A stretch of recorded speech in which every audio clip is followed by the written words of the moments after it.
है, सीधे जा रहा है, कोई वेरिएबल है, कोई ऐसे जा रहा है, हॉर्नली है, कोई ऐसे है। आप गैलेक्सी को देखेंगे तो गैलेक्सी भी इसी तरह का दिखता है, एक हॉर्नलिंग टाइप का। So we have various types of fields. तो वेक्टर फील्ड का बेसिक डिफिनीशन यही हो गया कि every point of given space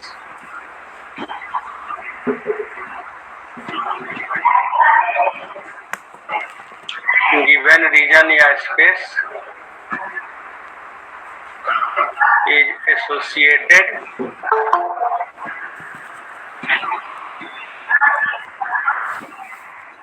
with a vector.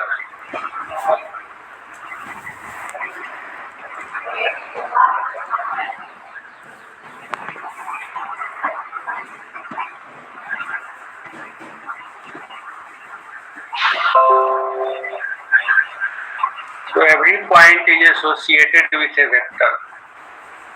This type of field is called vector field.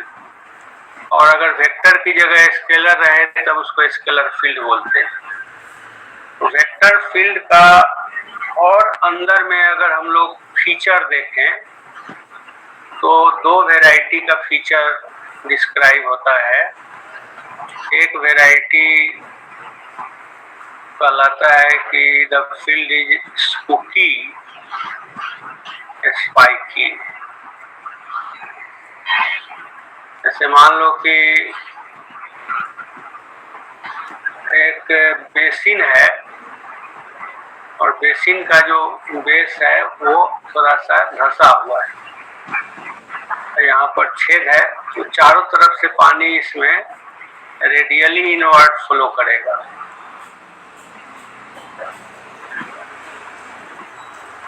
तो ये सिंक हो गया जिसमें सारा पानी अंदर जा रहा है, तो यहाँ पर वेलोसिटी फील्ड रेडियल है and it is going towards a sink.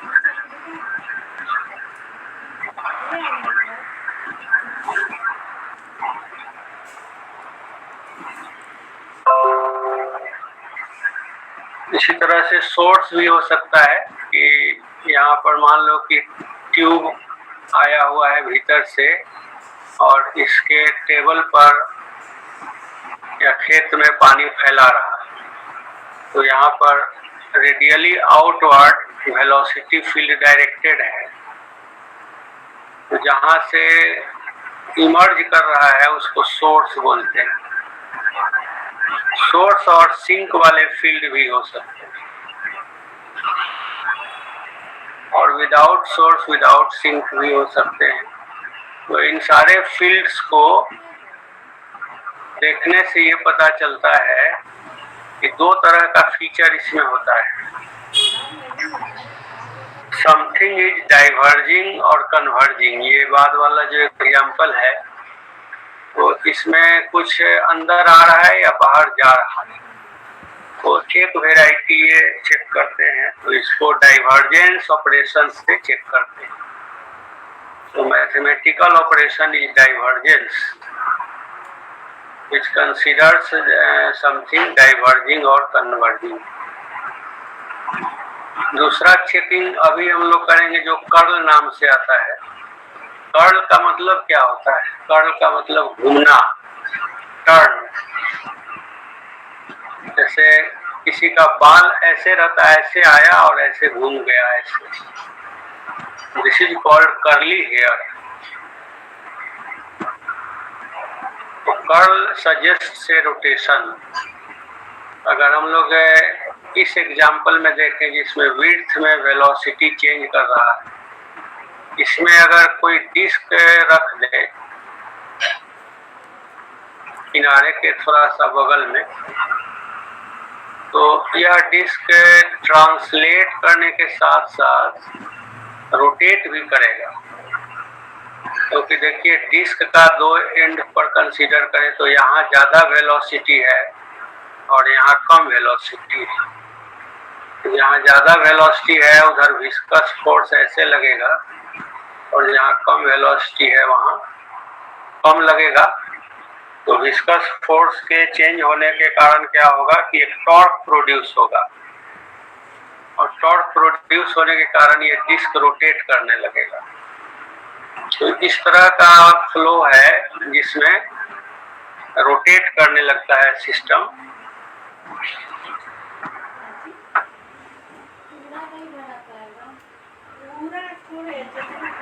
Disc rotate करने लगता है, तो ऐसे फ्लो को बोलते हैं रोटेशनल फ्लो। और फील्ड को बोलते हैं कि इसमें कर्ल है, कर्ल इज नॉट जीरो। अगर आप एक स्फीयर लेकर के टेस्ट कीजिए तो you can find out rotation in the sphere.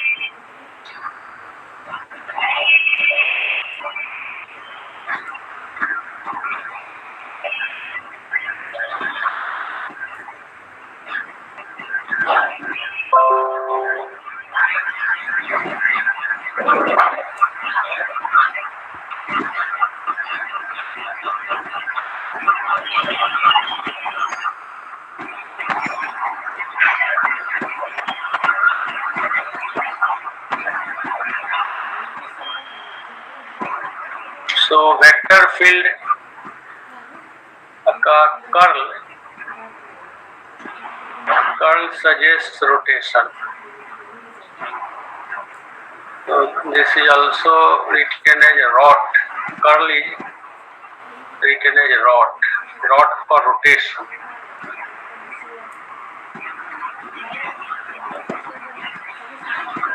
अगर एक स्फीयर लें और फ्लो फील्ड में डाल दें इसको, सेंटर इसका स्थिर करें या सेंटर के अबाउट मोशन देखें,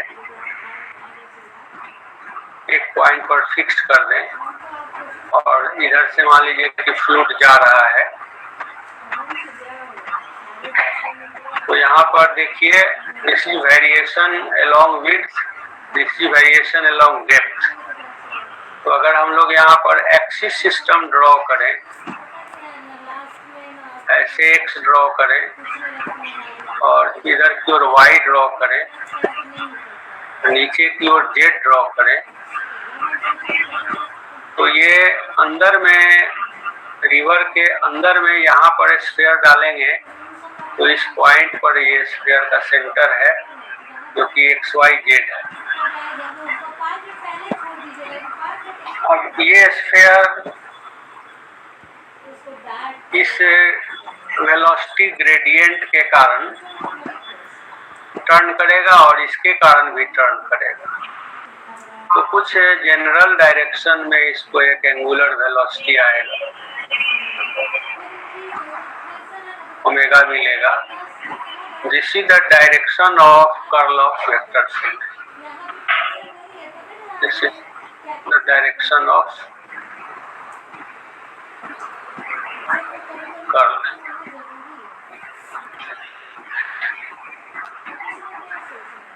स्फीयर रोटेट करेगा तो उसको राइट हैंड रूल से ओमेगा का डायरेक्शन देते हैं। ऐसे आने का मतलब है कि फिंगर को हम लोग राइट हैंड के फिंगर को कर्ल के अलोंग मोड़ेंगे, घूमने के अलोंग मोड़ेंगे तो थंब आएगा ओमेगा के डायरेक्शन।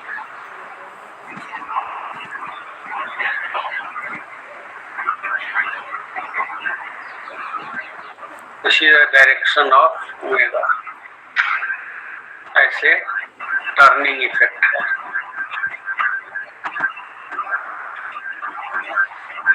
ये vector representation of angular velocity कहलाता है। फिंगर्स को, राइट हैंड के फिंगर्स को बॉडी के घूमने के सेंस में मोड़े तो थंब के अलोंग ओमेगा वेक्टर आता है। तो इसी लॉजिक को, इसी डिफिनीशन को यहाँ लगाया गया है। स्फीयर ऐसे टर्न कर रहा है तो इसका ओमेगा वेक्टर ऐसे होगा। अब ये सेंटर को फिक्स किए हैं तब ऐसे आ रहा है। दूसरा अप्रोच ले सकते हैं कि हम एक पतला छड़ लें और स्फेयर के अंदर इसको घुसा दें। तो स्फेयर और इसको लिक्विड के अंदर डालें तो ये अब फ्री है ऐसे ही टर्न करने के लिए। तो जो भी ओमेगा इधर आएगा it will be component of this omega.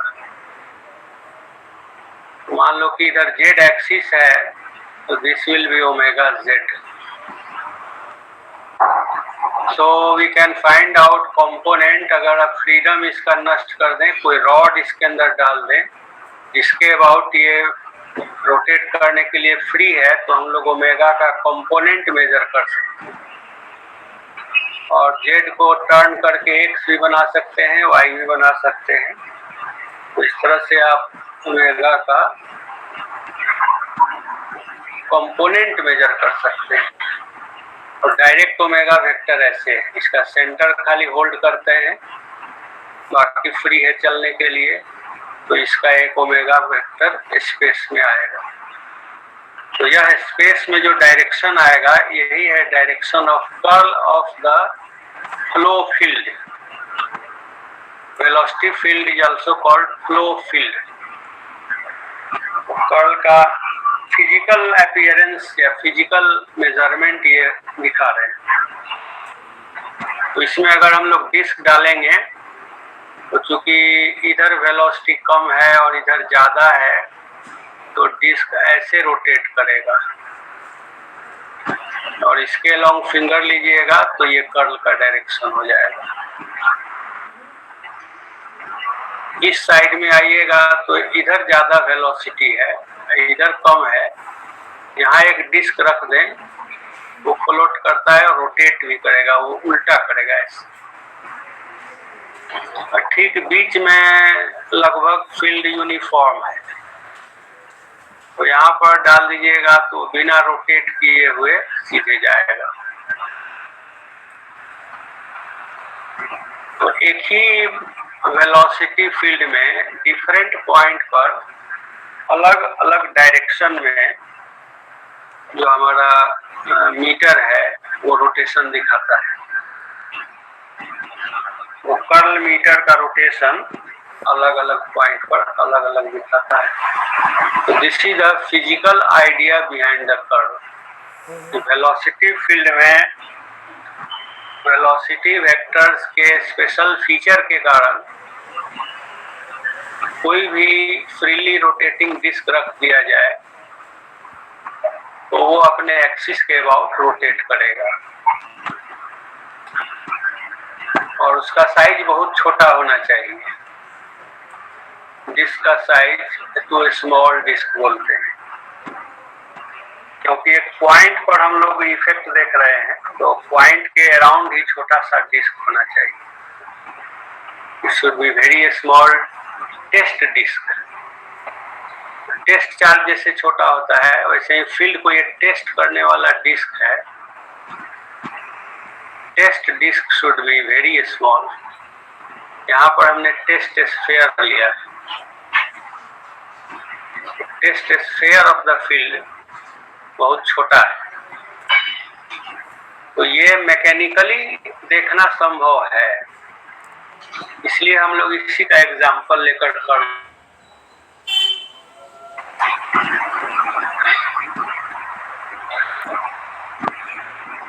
तो चूंकि कर्ल डिस्क को रोटेट कराता है, रोटेशनल इफेक्ट देता है, तो हम लोग इससे लाइन इंटीग्रेशन का कंसेप्ट लाते हैं कि जिस पॉइंट पर कर्ल देखना है उस पॉइंट के अराउंड एक बहुत ही छोटा सा रेक्टेंगल बना दें और उस रेक्टेंगल के अलोंग वेलोसिटी फील्ड का इंटीग्रल निकालें, लाइन इंटीग्रल इंटीग्रेट करें v डॉट dl को। तो इससे हमको मिलेगा कर्ल का वैल्यू, वेलोसिटी फील्ड के कर्ल का value.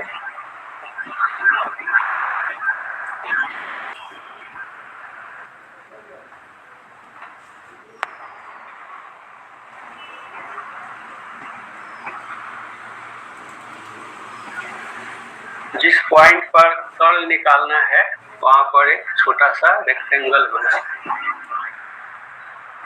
So up till now we have seen that what is vector field. So vector field is a vector defined at every point of a region. Example में हमने दिया current के कारण magnetic field, अर्थ का gravitational field, reverse के अंदर flow field दिखाया, और फ्लो फील्ड के अलावे वर्ली फील्ड भी दिखाया, सिंक और सोर्स वाला फील्ड भी दिखाया।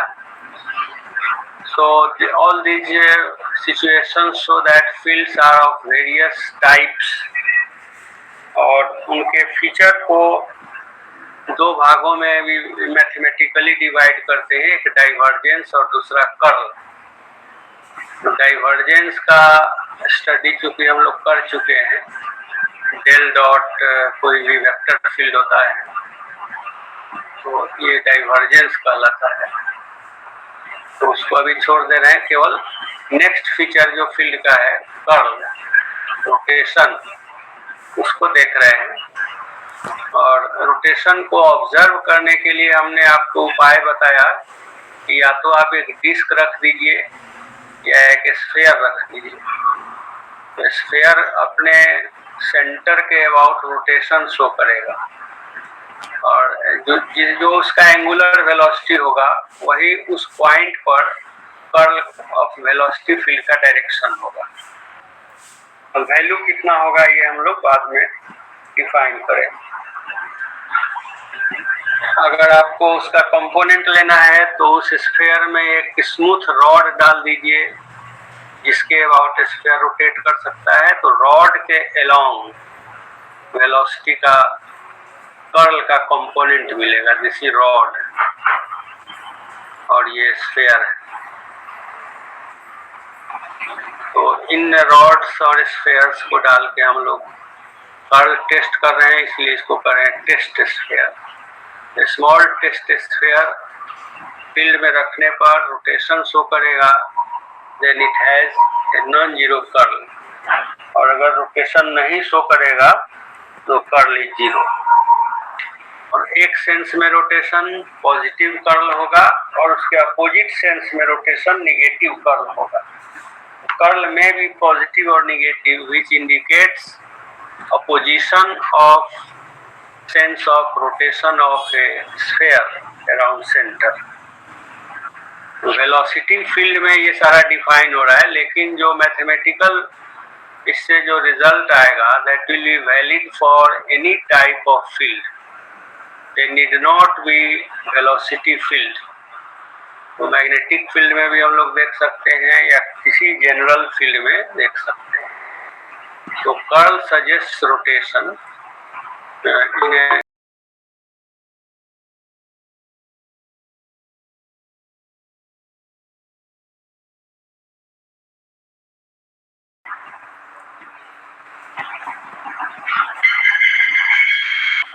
वेलोसिटी फील्ड में हम लोग क्या रखेंगे, टेस्ट स्फीयर रखेंगे, टेस्ट स्फीयर। तो in a velocity field for example, because we have to generalize it, we can place a test sphere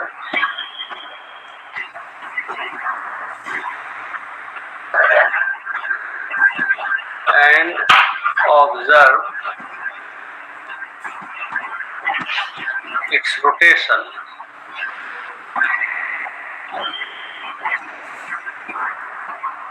If it rotates,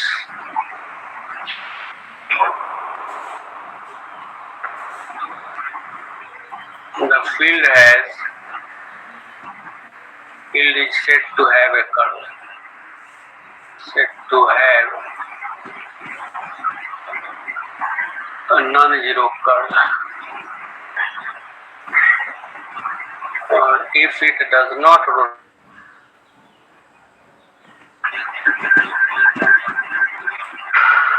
the curl is zero.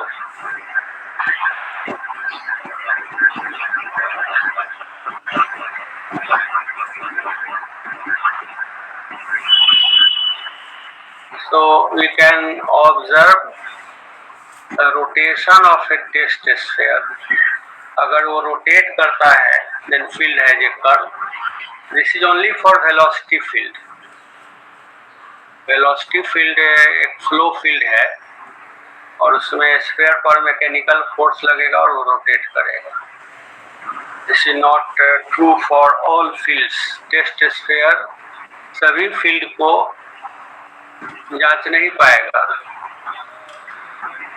तो idea यहाँ पर डेवलप हो रहा है. तो मान लीजिए कि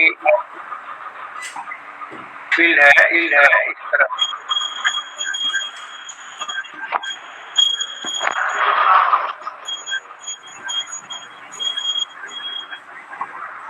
एक स्फीयर यहाँ रख रहे हैं या डिस्क रख रहे हैं.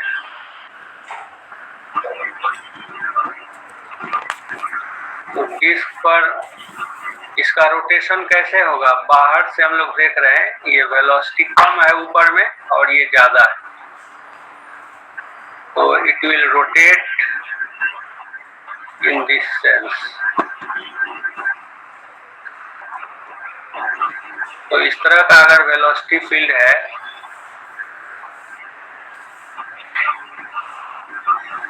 तो इसमें ये रोटेट करेगा. तो यहाँ पर curl of V is not 0.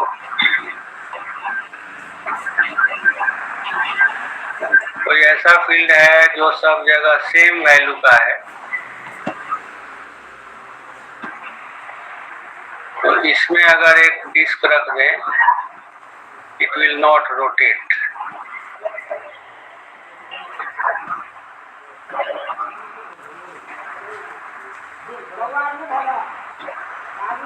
तो ऐसे फील्ड का कर्ल 0 है.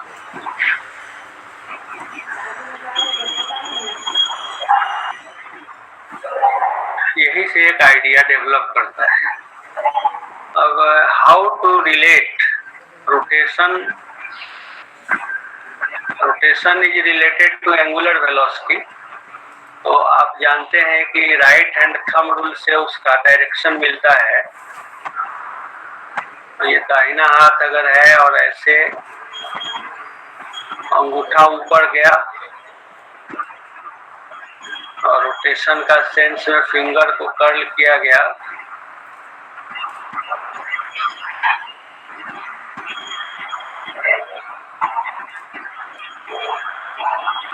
तो ये डायरेक्शन देता है किस चीज का. ओमेगा का डायरेक्शन.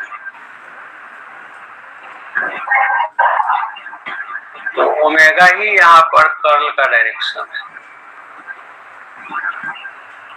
तो अगर डिस्क यहाँ पर है इस तरह का रोटेशन शो करता है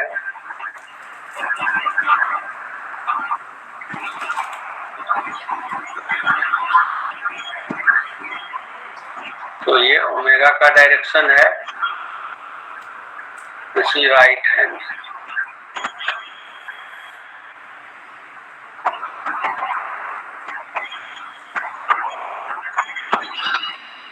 यहाँ तक क्लियर है.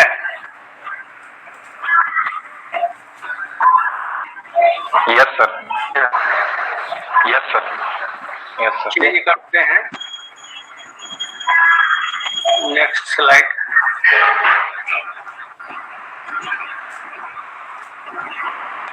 Now we come to calculation part. तो कर्ल का डिफिनीशन पार्ट पर आते हैं जिसमें मैग्नीट्यूड डायरेक्शन सारा चीज मिलता है. तो कैलकुलेशन पार्ट ये है कि आप एक छोटा सा रेक्टेंगल लीजिए जिस पॉइंट पर कर्ल देखना है और मान लीजिए कि ये dx dy है.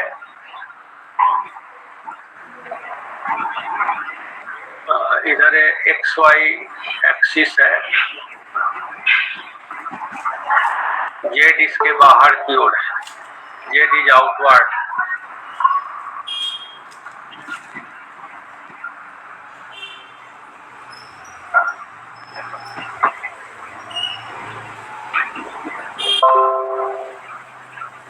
z इज आउटवर्ड, तो आउटवर्ड एक यूनिट वेक्टर z के लॉन्ग k होता है, इसको आप रख सकते हैं, दिस इज k।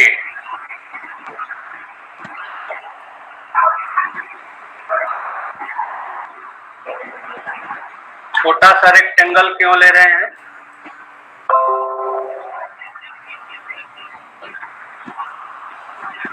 जिस पॉइंट पर कर्ल निकालना है उसी पॉइंट के आसपास इफेक्ट देखना है फ्लो का, तो इसलिए ये बहुत छोटा होना चाहिए। तो बहुत से बुक में दिया रहता है कि dx/2 पीछे से dx/2 आगे तक, या आप कॉर्नर पर भी ले सकते हैं कि यहाँ पर मान लीजिए कि xy पॉइंट है और इधर से ये जा रहा है, तो ये बेटर रहता है। यहीं पर xy पॉइंट ले लिया और इससे dx आगे गए, तो यहाँ पर कोऑर्डिनेट हो जाएगा x + dx, और dx की जगह आप छोटा सा एलिमेंट लें, डेल्टा x ले लें यहाँ, where delta x is tending to 0, is very small, और y का वैल्यू वही है। तो चारों कॉर्नर के कोऑर्डिनेट्स हम लोग लिख सकते हैं, at this coordinate x is same and y has changed, and at this point x coordinate is only x, y coordinate is different।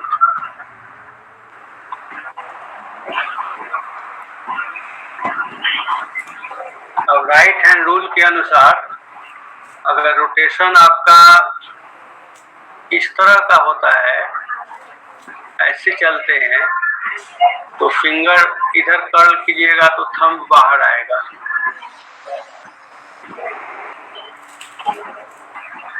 के की ओर आएगा, और अगर ऐसे चलिएगा उल्टा इसके, तो फिंगर जो है, थंब जो है उधर जाएगा, तो -k की ओर जाएगा। तो जैसे चलिएगा उसके अनुसार कंपोनेंट मान सकते हैं। तो ऐसे हम लोग चलते हैं, तो ये सेंस ऑफ रोटेशन कहलाता है ओरिएंटिंग द पाथ। पाथ को ओरिएंट किया गया, एक सेंस दिया गया इसमें चलने का। So let us choose a small rectangle। Small क्यों लेते हैं? Because we are interested in a point at XY point पर हम लोग ये ले रहे हैं, और in XY plane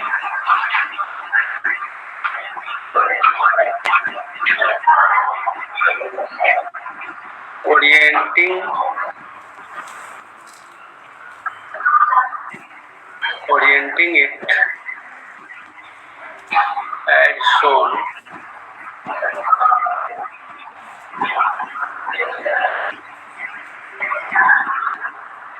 the thumb points along A।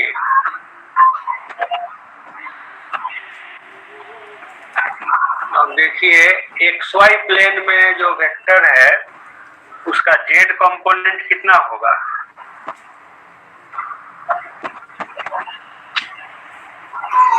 Zero होगा सर। 0 होगा।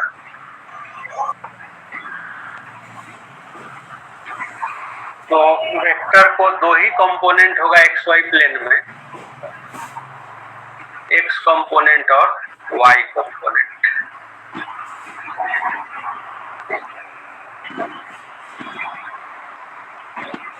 The vector field, और वेक्टर फील्ड को हम लोग V भी लिख सकते हैं। Vector field has only 2 components,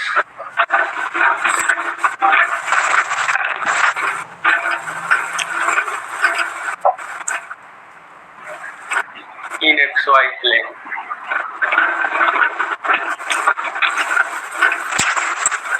मान लो कि वेक्टर v है तो Vx और Vy,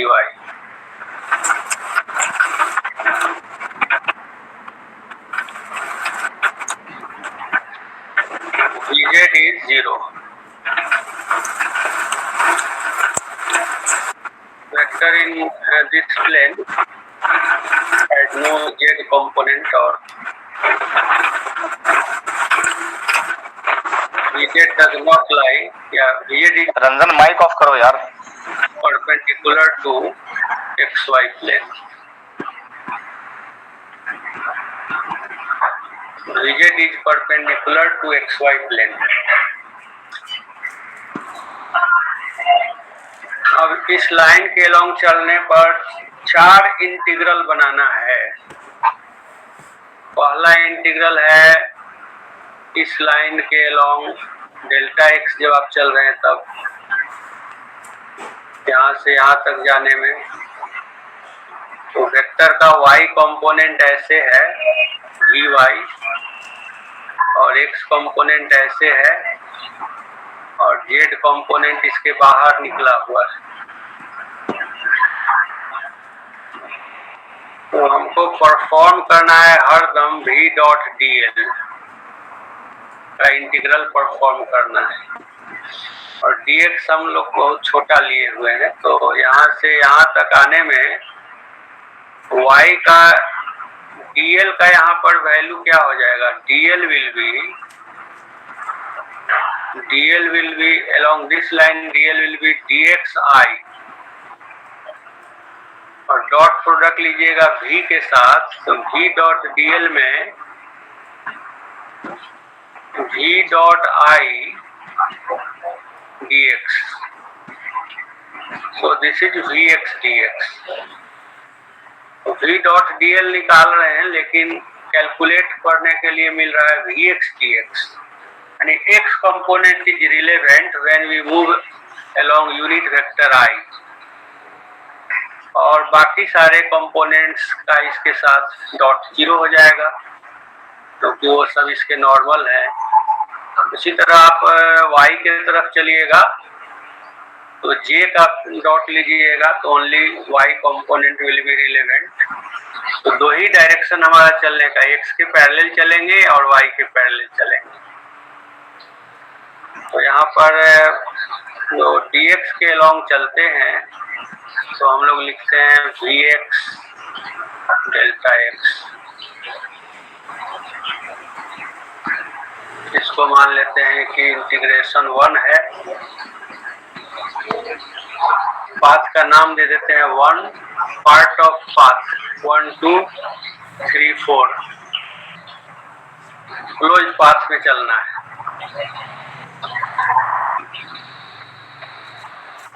उसी तरह से आप यहाँ से अब इसके अलॉन्ग जब चलते हैं तो यहाँ पर फील्ड का जो y कंपोनेंट है उसको यूज करना है। तो देखिए यहाँ से डेल्टा x इधर आने पर y में चेंज आया होगा, तो वैल्यू ऑफ फील्ड मान लीजिए यहाँ डैश हो गया। तो दूसरा इंटीग्रल हम लोगों को मिलेगा vy डैश इंटू उसके डायरेक्शन में जा रहे हैं डेल्टा y। तीसरा इंटीग्रल हम ले रहे हैं तो ऐसे जा रहे हैं, लिमिट रख रहे हैं यहाँ से यहाँ a टू b, तो इसमें ये माइनस आ जाएगा। कैसे आ जाएगा देखो, यहाँ पर लिखेंगे अगर हम लोग एक्सप्रेशन g डॉट dl, यही इंटीग्रेट करना है a से b की,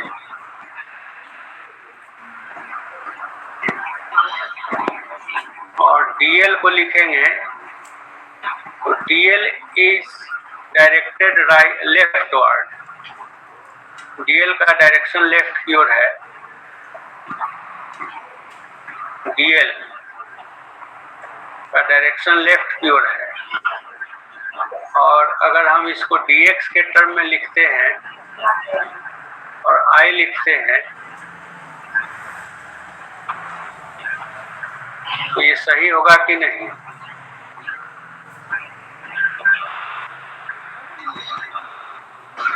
तो यहाँ पर v लिखते हैं A to B। देखिए dl हमारा ऐसे है, dl ऐसे जा रहे हैं, A से B जा रहे हैं, तो dl is left word. dl की जगह dxi लिख सकते हैं।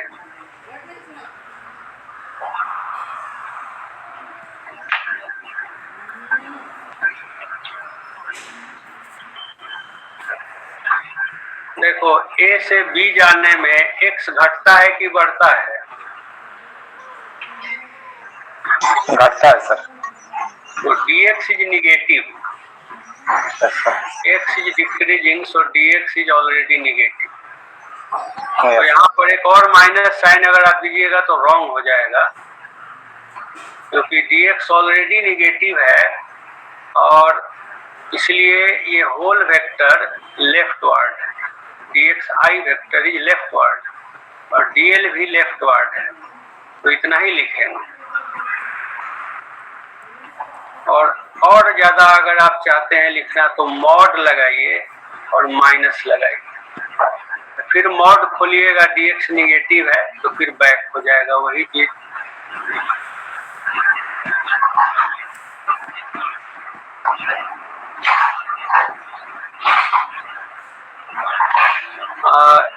इसको अगर हम लोग डॉट लेंगे टॉप पाथ पर, वो कंपोनेंट में बदल जाएगा।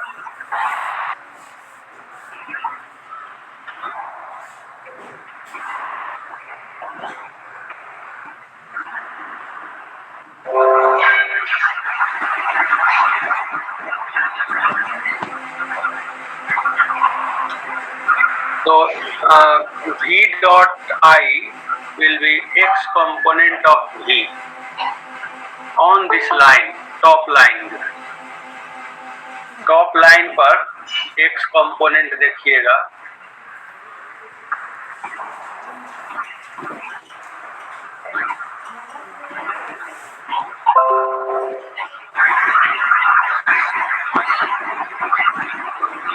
vx xy पॉइंट पर vx है और ऊपर जाने पर vx का वैल्यू चेंज कर जाएगा y के साथ, तो it will become vx dash,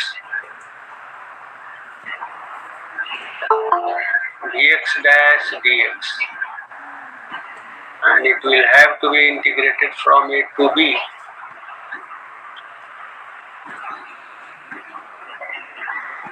तो B से A का जो इंटीग्रल होता है उसको इस रूप में लिखा जाता है dx के बढ़ते सेंस में। तो B to A लिखिएगा, it will be minus of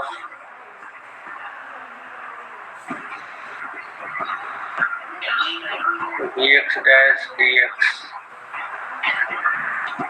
B to A।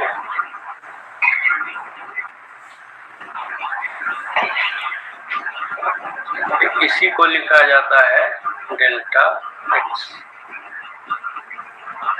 अब ये होल थिंग निगेटिव है, डेल्टा x अपने आप में निगेटिव है, तो ये माइनस आया है लिमिट चेंज करने से।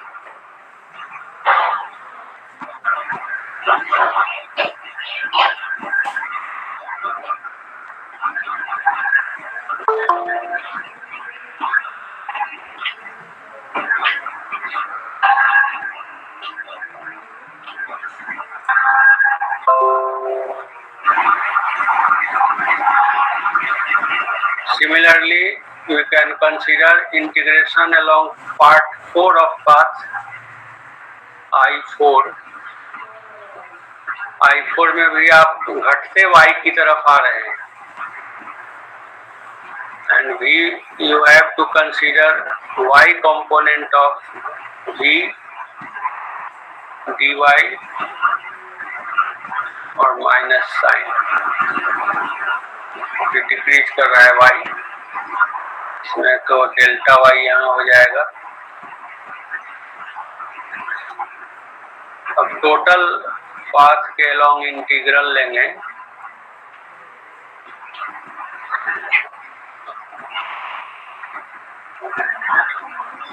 xy प्लेन में, then it will be sum of these integrals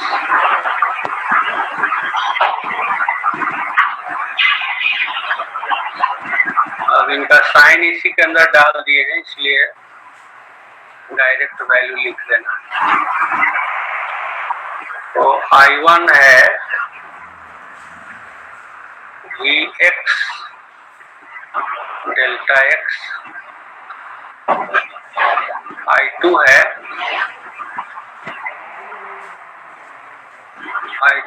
V dash y delta y,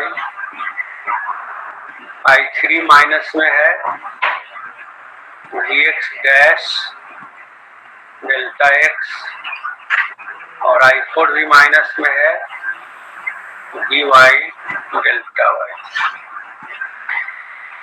delta x को एक जगह करें तो Vx minus Vx dash delta x plus Vy dash minus Vy delta y।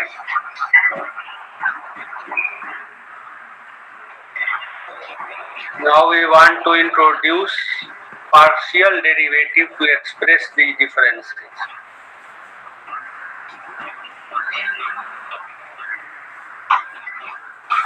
इसको final minus initial कर दें तो ये माइनस साइन बाहर ले सकते हैं। फाइनल माइनस, ये है फाइनल माइनस इनिशियल और ये है इनिशियल माइनस फाइनल। तो इसको माइनस को बाहर ले लें यहाँ पर, तो ये प्लस हो जाएगा और ये माइनस हो जाएगा। तो both have come to the same form. अब आप देखिए कि Vx इस पर है, इस लाइन पर Vx है और इस लाइन पर Vx डैश है, यानी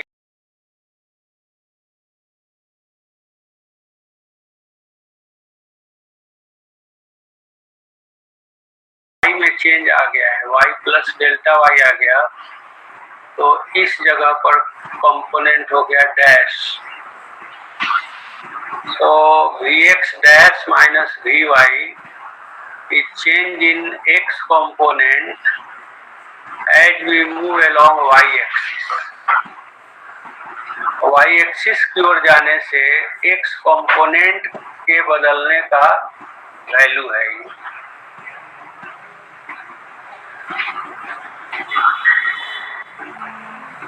तो यहाँ तक क्लियर है?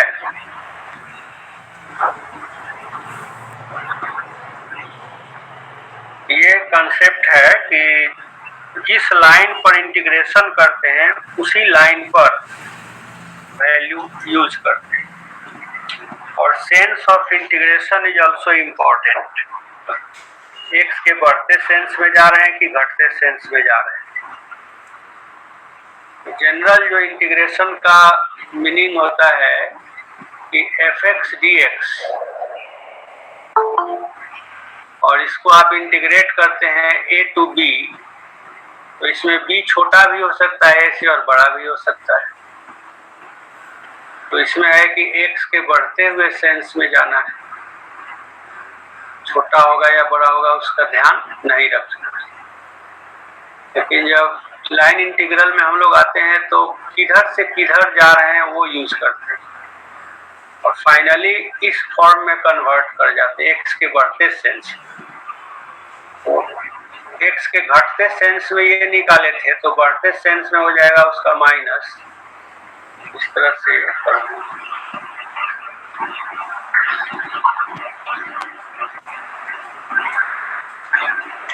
This is defined in increasing sense of x.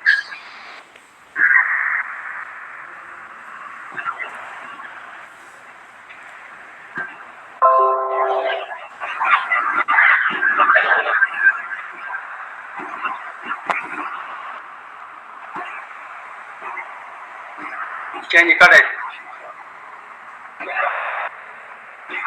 Yes sir. ये इंटीग्रेशन का लाइन का प्रॉपर्टी है कि ये उल्टा हो जाता है। अगर आप इसको सेम एक्सप्रेशन है लिमिट उलट दीजिए तो एक माइनस साइन कॉस्ट लेना पड़ता है।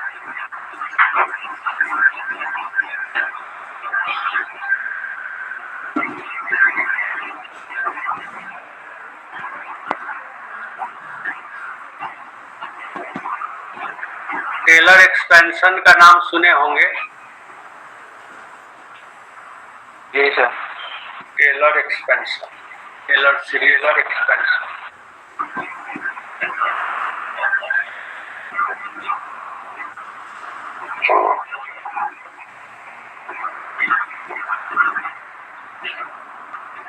किसी भी फंक्शन में पूरा चेंज कितना हुआ,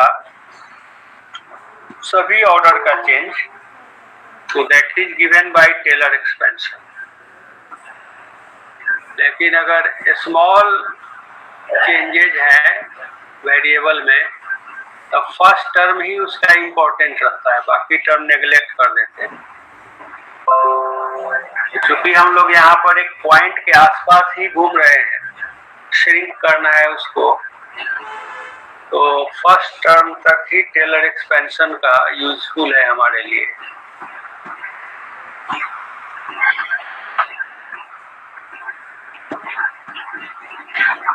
As we are interested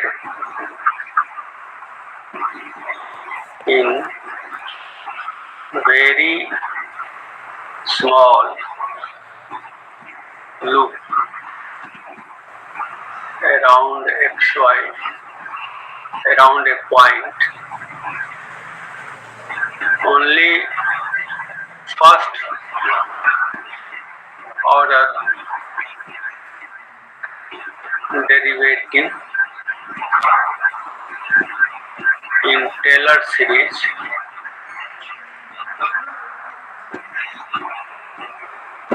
is important.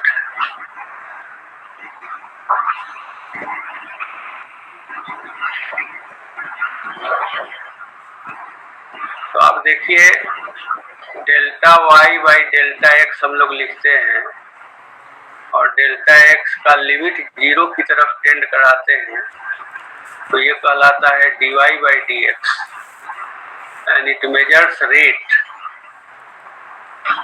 Rate measurer है, तो यूनिट डिस्टेंस जाएंगे एक्स एक्सिस की ओर, पर यूनिट डिस्टेंस जाने पर कितना y में चेंज आ रहा है यही ये रेट बता रहा है। अब यहाँ पर हम लोग y को अगर फंक्शन मान लें मोर देन वन वेरिएबल और केवल x का चेंजिंग करें तो ये पार्शियल में सिंबल यूज होने लगता है, ऐसे होने लगता है।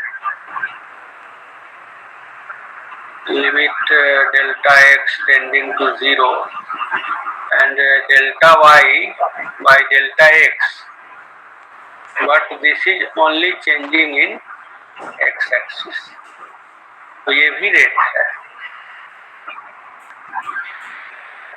केवल function is more than one variable.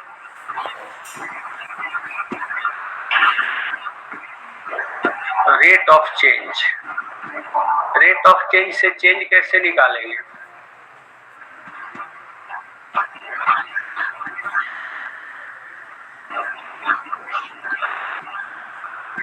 तो चेंज में सिंपली आप जानते हैं कि रेट और इंटरवल का प्रोडक्ट कर दें तो ये चेंज आएगा when interval is small.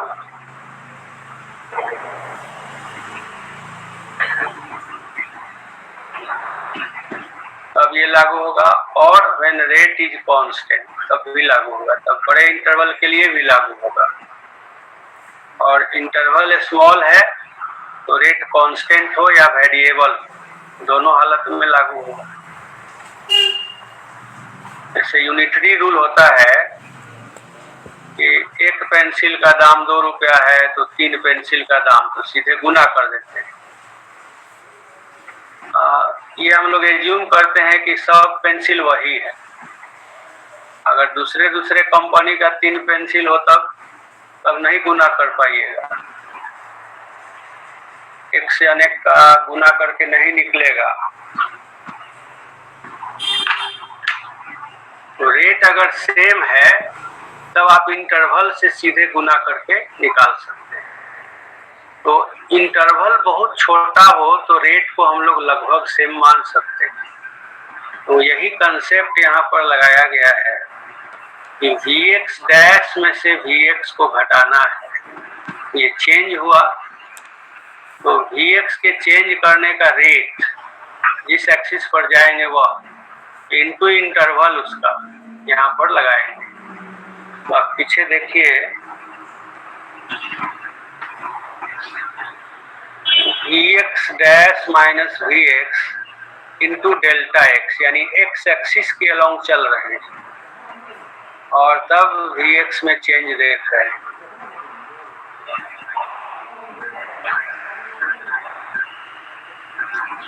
Vx एक जनरल सिंबल भी है और एक वैल्यू भी है, तो डबल रोल है Vx का। तो यहाँ पर जो Vx है इट इज जनरल सिंबल।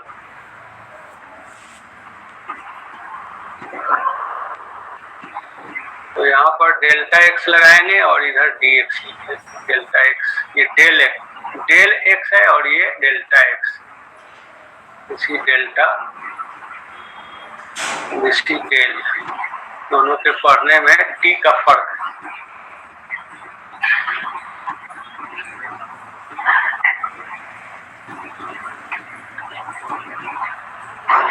देखिए तो ये सही लिखे हैं कि गड़बड़ लिखे, तो लगता है कि गड़बड़ लिखे। देखिए यहाँ बनाए थे फिगर कि Vx और Vx डैश कहाँ का ले रहे हैं, तो ये y एक्सिस पर चल कर ले रहे हैं, इसलिए गड़बड़ हो गया है। नीचे में y की ओर जा रहे हैं। यहाँ पर हम लोग इसको चेंज कर देते हैं, इसको y कर देंगे, ये y कर देंगे। तो y की ओर जाने पर नीचे में वेरिएबल y दे देंगे, यहाँ भी y दे देंगे। इसी तरह से नेक्स्ट जो चेंज है dy डैश vy, तो dy डैश vy देखिए यहाँ पर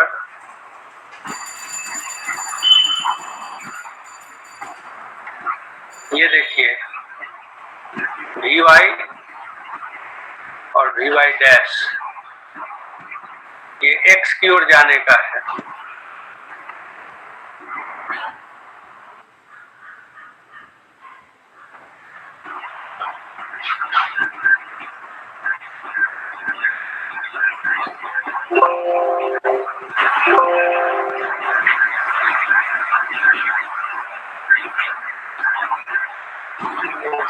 टेक्निकल डिफिकल्टीज।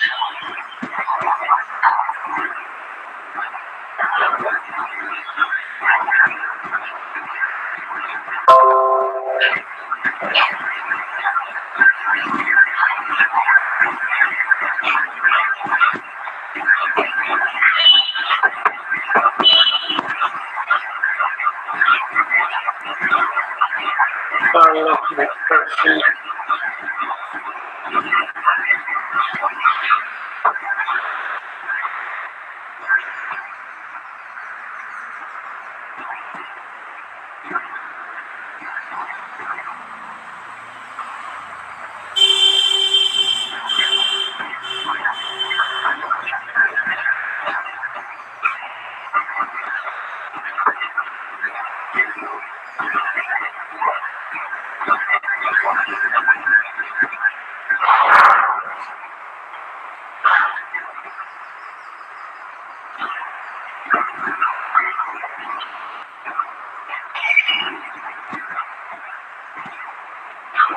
वी वाई था यहाँ पर, और यहाँ पर वी वाई डैश था, और ये डिस्टेंस था डेल्टा एक्स।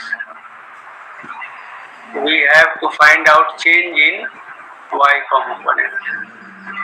तो ये रेट ऑफ चेंज लिखेंगे वाई का विथ रेस्पेक्ट टू एक्स, और डिस्टेंस चले हैं डेल्टा एक्स। ये दोनों एक्सप्रेशन आपके पास आ गया, दिख रहा है? जी sir. Yes sir, yes screen visible है? Yes sir. पहले वाला सब मिट गया है सर, स्क्रीनशॉट हम लोगों ने लिया है। तो उसी से देखिएगा। तो हम लोग अब फाइनल एक्सप्रेशन आई का लिख रहे हैं। तो फर्स्ट टर्म था डेल्टा एक्स वाला, del V X by del Y, delta Y, इसके बाद डेल्टा एक्स था, प्लस सेकेंड टर्म है अभी जो लिखे हैं वह, और पहले से यहाँ डेल्टा वाई था। तो आप ये देख रहे हैं कि ये एरिया वाला पार्ट जो है इसमें आ रहा है, एक माइनस साइन भी था,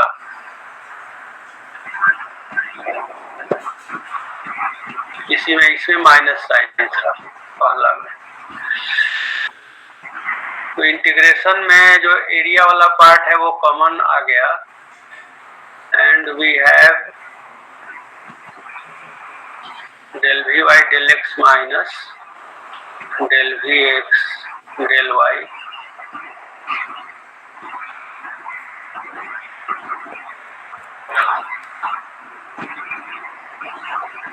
अब ये जो एरिया है ये बहुत छोटा एरिया है, और इसको हम लोग डिवाइड कर दें इस साइड में तो ये फील्ड का प्रॉपर्टी हो जाएगा। ये भी एरिया का भी प्रॉपर्टी है। इंटीग्रल आई जो है it is joint property of area taken and properties of field.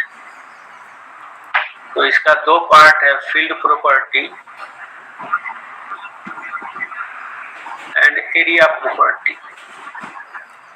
Area है ज्योमेट्री,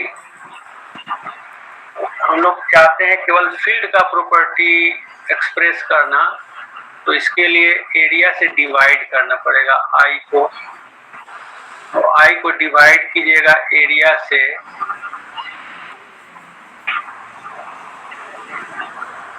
तो ये बच जाएगा केवल फील्ड का प्रॉपर्टी।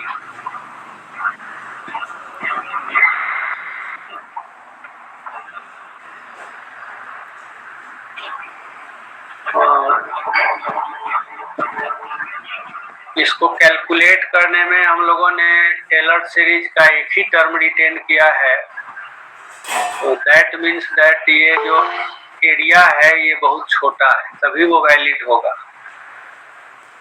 तो इसलिए डिफिनीशन में आपको लिमिटिंग एरिया लेना होगा, जीरो की तरफ एरिया टेंड करे।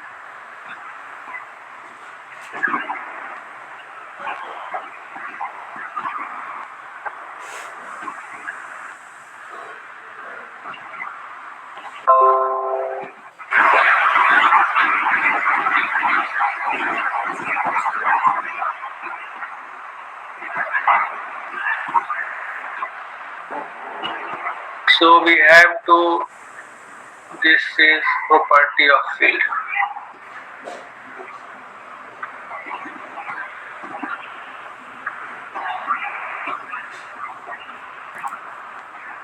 ये प्रॉपर्टी XY प्लेन में डिस्क्राइब हुआ है, इसी तरह का प्रॉपर्टी सभी प्लेन में डिस्क्राइब करके और हम लोग निकाल सकते हैं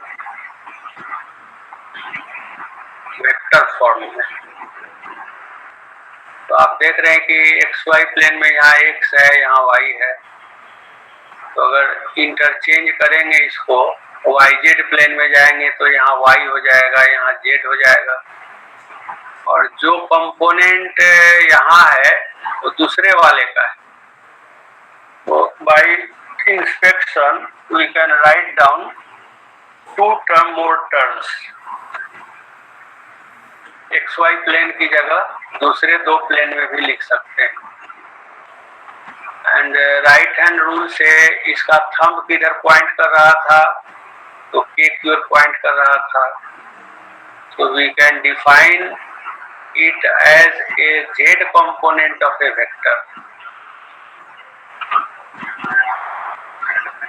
जो थंब के अलोंग डायरेक्टेड वेक्टर का कंपोनेंट है उसके रूप में इसको डिफाइन कर सकते हैं। अगर हम लोग डिस्क को रखेंगे XY प्लेन में तो वो इसी एंगुलर वेलोसिटी उसका जो होगा वो जेड की ओर आएगा, ओमेगा।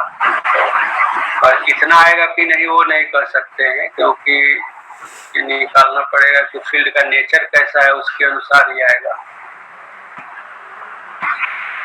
इस तरह का फंक्शन है XY, उस पर डिपेंड करेगा। So we have obtained contribution of XY plane to curl. This is known as curl. This is a contribution of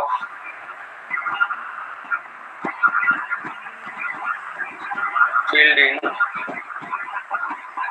XY plane to the curl of V. इस तरह का कंट्रीब्यूशन सभी के plane से निकाल सकते हैं। तीन तरह का टर्म ऐसा लिख सकते हैं।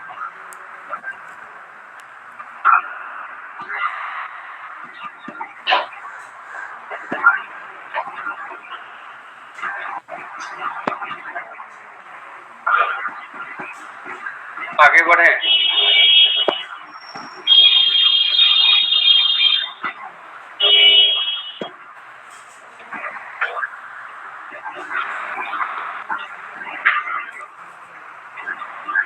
स्क्रीनशॉट हो गया?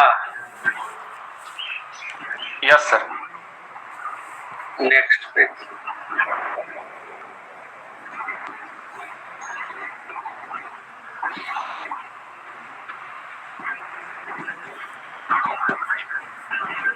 Similarly, we can calculate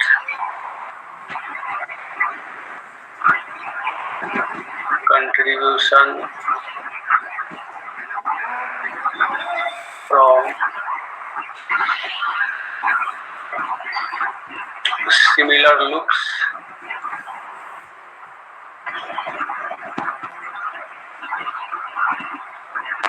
in बचा हुआ है YZ and XZ।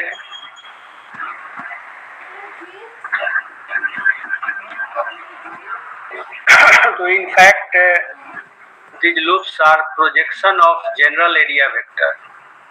ऐसे मान लो कि स्पेस में कोई पत्ता है, बहुत छोटा सा पत्ता है, तो इसका एक एरिया वेक्टर हम लोग इसके नॉर्मल ऐसे डालते हैं and we write it as ds, this unit vector.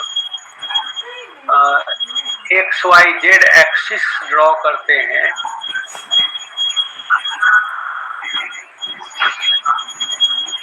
मान लो कि एक टॉर्च लेकर के और हम लोग Z एक्सिस के पैरेलल लाइट डालें तो इसका एक शेड जाएगा XY प्लेन में,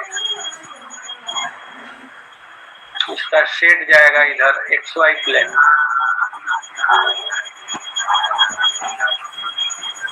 तो इसमें अगर हम लोग नॉर्मल यूनिट वेक्टर लगाते हैं तो this is called Z component of area vector. DS1 मान लें और K लगा दें तो ये एरिया वेक्टर का Z कंपोनेंट है, ये Y है। इसी तरह Y के पैरेलल अगर आप टॉर्च जलाएंगे तो इसका शेड जाएगा इस प्लेन में, तो ये Y के तरफ DS2 इसका वैल्यू होगा और J से मल्टीप्लाई करेंगे। ये हो गया z। फिर x के पैरेलल अगर टॉर्च जलाएंगे तो इसका सेट जाएगा YZ प्लेन में। ये DS3 कंपोनेंट होगा IQ। तो इस तरह से DS वेक्टर के 3 कंपोनेंट डिफाइन होते हैं। DS1 एक की ओर लगाए हैं ताकि 3 भी इसको लिख सकते हैं सिंबल देने की बात। पहले किधर से टॉर्च जला दिए उस पर डिपेंड करता है काउंटिंग। तो DS2J और DS3K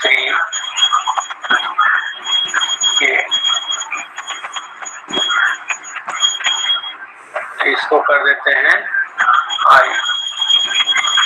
तो DS1 कर देते हैं इसको, K वाले को 3 कर देते हैं और 2 वाला 2 ही रख दिया। तो इस ऑर्डर में हम लोग लिख सकते हैं।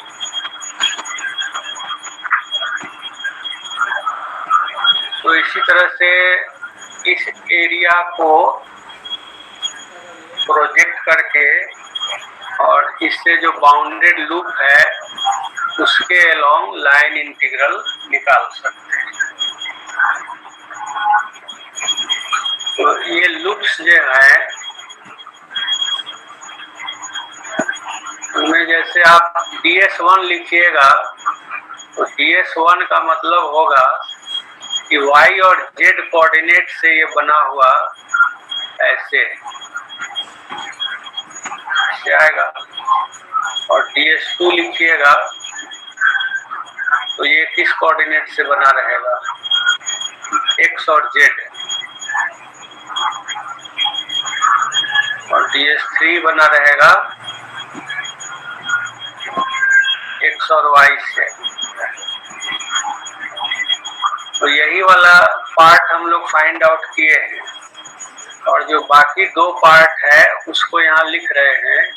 Similarly we can calculate contribution from similar loops in YZ and XZ plane.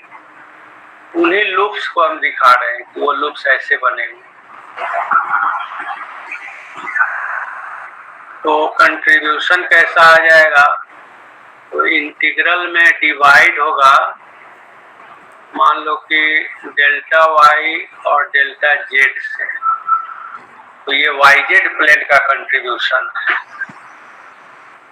और इसमें आपका जो पार्शियल्स आएंगे यहाँ पर Y रहेगा और यहाँ पर Z रहेगा। अब जो Y वाला पार्ट है उसमें Z वाला भी लेना है और जो Z वाला पार्ट है उसमें Y वाला भी लेना है, इंटरचेंज करके लेना है। तो माइनस साइन लगा देना है। फिर I आप निकालेंगे,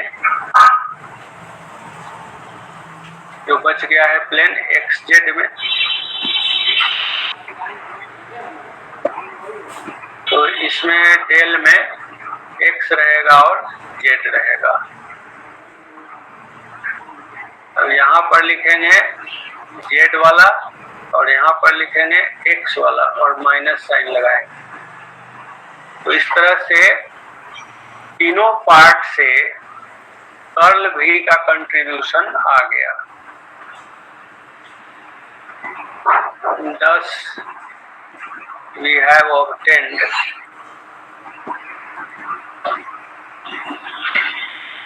a vector whose components are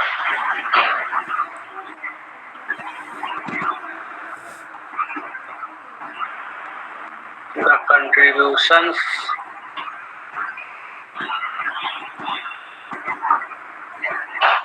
above। तो उस वेक्टर को लिखते हैं कर्ल V।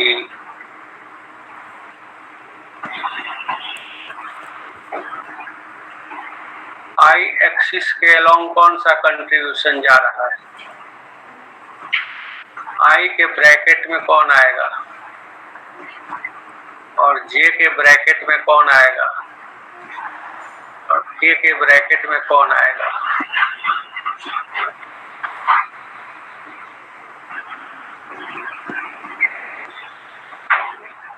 वह कौन सा एरिया है जिसका डायरेक्शन वाई की ओर है, जे की ओर है, के की ओर। एक्स एक्सिस की ओर किस पर नॉर्मल है?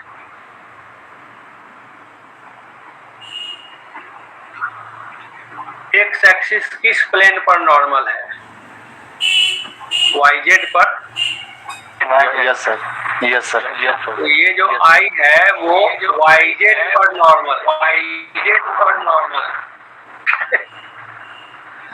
इको कर रहा है, इको कर रहा है। वाई वाला किस पर नॉर्मल है? जेड एक्स पर। और के वाला एक्स वाई पर नॉर्मल। तो सिंपली यही याद रखिएगा, तो आप इसको आराम से लिख सकते हैं। ये सब डेल के नीचे वाले हो जाएंगे।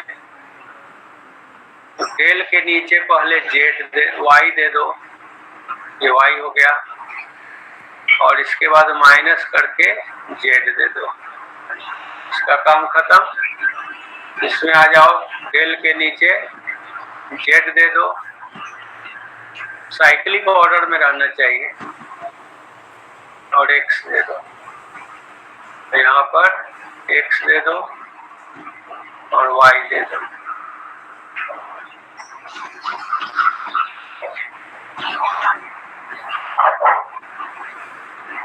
अब वेक्टर फिलअप करना है, तो यहाँ पर जेड, यहाँ पर वाई, इंटरचेंज करके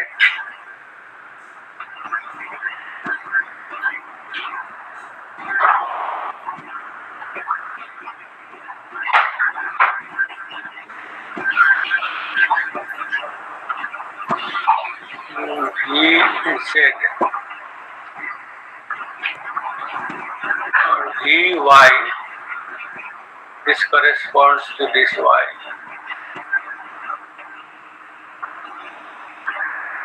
जो यहाँ है वो यहाँ है, और जो यहाँ है वो यहाँ है। यही आइडिया लगाइए, तो यहाँ पर वी एक्स हो जाएगा और यहाँ पर वी जेड हो जाएगा, यहाँ पर वी वाई हो जाएगा, वी एक्स हो जाएगा। This whole expression is curl.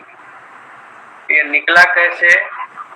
तो v डॉट dl का इंटीग्रल निकाला गया, एक लूप में क्लोज्ड पाथ को ऐसे गोल घेर दिया जाता है, और फिर उसमें उस लूप के एरिया से डिवाइड कर दिया गया। एरिया मान लो कि डेल्टा एस है, और डेल्टा एस चुना गया छोटा, तो limit delta S tending to 0। इसी प्रोसेस से ये आया है। तो ये आया है कोऑर्डिनेट फ्रेम में, रेक्टेंगुलर कोऑर्डिनेट फ्रेम में।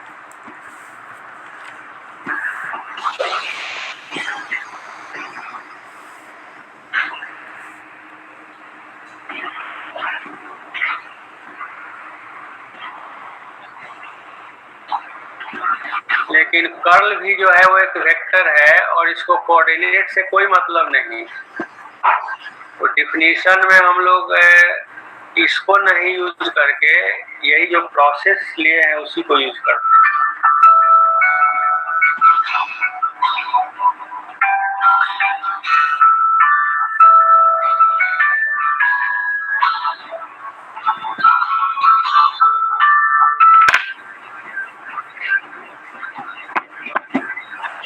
क्लियर है? Yes sir. कर्ल भी is a vector quantity defined at a point in the field V, and it can be resolved in rectangular coordinates or polar coordinates or any other coordinates. Vector का component बदल जाएगा। अगर आप system change कीजिएगा तो component अलग अलग आएगा, लेकिन वेक्टर वही रहेगा। तो right hand side is dependent और पर्टिकुलर कोऑर्डिनेट सिस्टम, और जो लेफ्ट हैंड साइड है वो इंडिपेंडेंट ऑफ कोऑर्डिनेट है। तो डिफिनीशन ऑफ कर्ल में हम लोग यही वाला देते हैं जो इधर घेरे हैं। कर्ल भी defined as line integral of the field along a closed loop whose area is tending to 0। समझ में आया? The curl of a vector field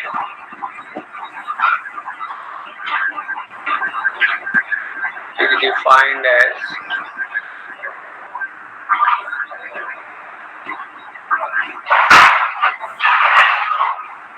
its line integral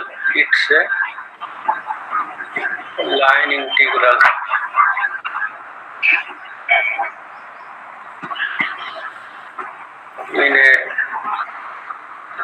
small closed loop whose area tends to 0।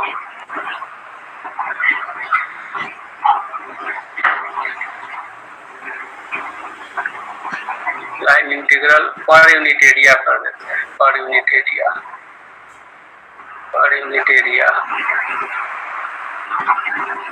in a small closed loop। So this is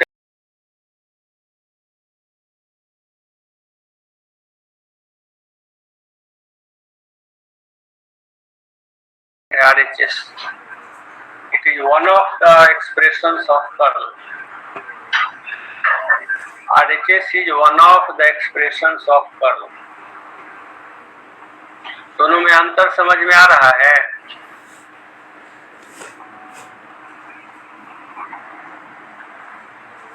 जैसे मान लो कि किसी particle का velocity है 4 मीटर पर सेकेंड और नॉर्थ की ओर है, तो हम एक्सिस ड्रॉ करके और वेरियस डायरेक्शन में इसका कंपोनेंट निकाल सकते हैं। और एक्सिस का ओरिएंटेशन चेंज कर दें तो कंपोनेंट चेंज कर जाएगा। फिर एक्सिस का सिस्टम चेंज कर दें, स्फेरिकल में चले जाए, सिलिंड्रिकल में चले जाए, तो इसी वेक्टर का अलग अलग कंपोनेंट हो जाएगा, लेकिन वेक्टर वही रहेगा। तो कर्ल भी फील्ड का प्रॉपर्टी है, न कि आपके कोऑर्डिनेट सिस्टम का। तो वो वही रहेगा। एक वेक्टर है किसी पॉइंट पर जो किसी डायरेक्शन में डायरेक्टेड है, और उसके आप जो कंपोनेंट निकालिएगा तो वो कंपोनेंट्स डिपेंड करेंगे कि कौन सा कोऑर्डिनेट सिस्टम यूज कर रहे हैं। तो अगर आप रेक्टेंगुलर यूज करते हैं तो ये जो RHS हम लोग निकाले हैं यही आएगा। तो बहुत से जगहों पर डिफिनीशन और इक्वलिटी में अंतर लोग नहीं समझते हैं और सीधे लिख देते हैं, तो उसको ध्यान में रखना है। तो कर्ल भी कहेंगे तो इट इज डिफाइंड एज, और यही पूरा लिख देंगे। तो डिफिनीशन ये नहीं है, बल्कि ये एक एक्सप्रेशन है उसका इन रेक्टेंगुलर सिस्टम। और डिफिनीशन ये है, यही डिफिनीशन है। इसमें कहीं पर एक्सिस सिस्टम यूज नहीं है। तो इट इज डिनोटेड बाय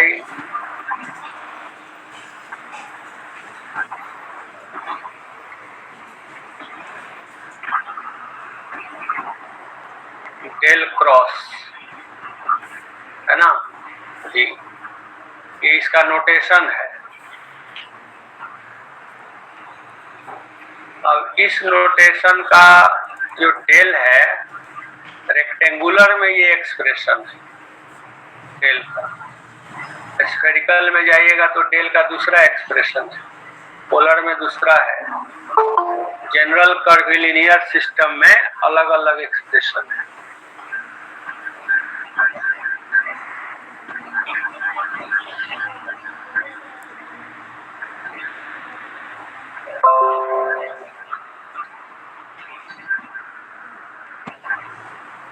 इसको नोट कर लीजिए।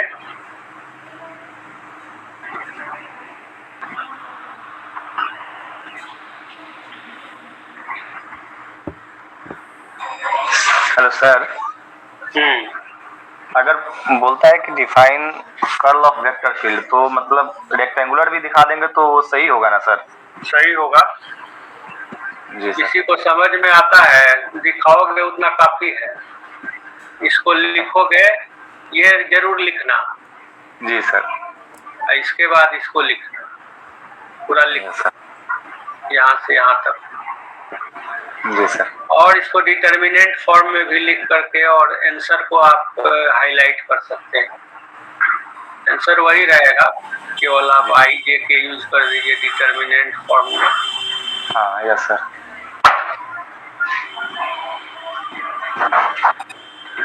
जितना ज्यादा लिखा रहेगा उतना ही लोग अच्छा मानते हैं। Yes sir, dx. मशीन खराब हो गया सब जांचने वाला।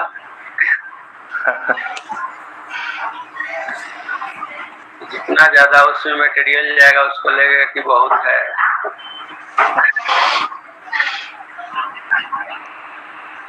और सर मतलब कुछ लोग बोल रहे हैं सर कि ऑब्जेक्टिव एग्जाम होने का चांस है सर, क्या है उसका मतलब?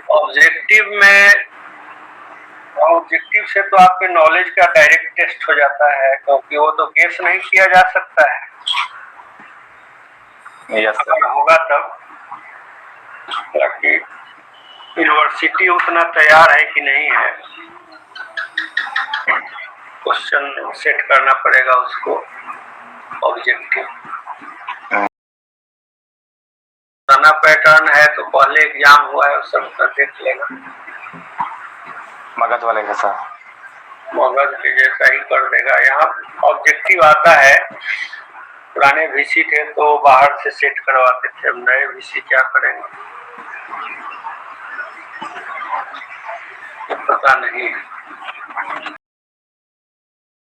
है सर। अभी तो अनाउंस करेगा, चांस तो बनाने पर होता है। जैसे सेंटर से अगर दबाव रहेगा कि जल्दी जल्दी सब करना है तो जरूर करेगा। जी सर। इसलिए अपने तरह से तैयार रहना चाहिए। जी सर। जी सर। जी सर। Okay, thank you. फिर आगे करेंगे। Thank you sir. Thank you so much sir. Thank you.